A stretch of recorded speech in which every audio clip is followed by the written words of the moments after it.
అందరికీ నమస్కారం. వాట్సాప్ దీని గురించి నేను మీకు ప్రత్యేకంగా చెప్పనవసరం లేదు.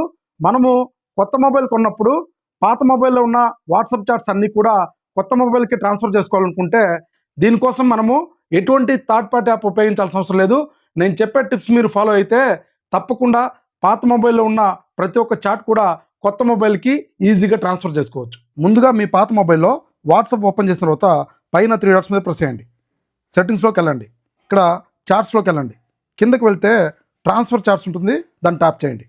స్టార్ట్ బటన్ మీద ప్రెస్ చేయండి. ఇప్పుడు మీకు ఒక పాస్వర్డ్ మీ కొత్త మొబైల్‌లో వాట్సాప్ ఓపెన్ చేసిన తర్వాత అగ్రీ అండ్ కంటిన్యూ మీద ట్యాప్ చేసిన తర్వాత ఇక్కడ మీ మొబైల్ నెంబర్ ఎంటర్ చేసి నెక్స్ట్ బటన్ మీద ట్యాప్ చేసిన తర్వాత పాత మొబైల్లో ఉన్న కోడ్ని కొత్త మొబైల్ ఎంటర్ చేసి కంటిన్యూ బటన్ మీద ట్యాప్ చేస్తే అలౌ బటన్ మీద ట్యాప్ చేస్తే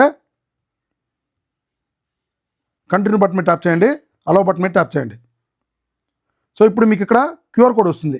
కంటిన్యూ మీద ట్యాప్ చేసి ఇప్పుడు మీరు ఈ క్యూఆర్ కోడ్ని పాత మొబైల్తో స్కాన్ చేయగానే యాక్సెప్ట్ బటన్ ట్యాప్ సో మీ చాట్స్ అన్నీ కూడా కొత్త మొబైల్కి ట్రాన్స్ఫర్ అవ్వడం మీరు చూడొచ్చు. సో నెక్స్ట్ బటన్ మీద ట్యాప్ చేస్తే సో మన పాత మొబైల్లో ఉన్న ప్రతి ఒక్క వాట్సాప్ చాట్ మొత్తం కూడా ఇక్కడ డిస్ప్లే అవ్వడం. సో ఫ్రెండ్స్, ఈ వీడియో నచ్చితే లైక్ చేయండి, షేర్ చేయండి.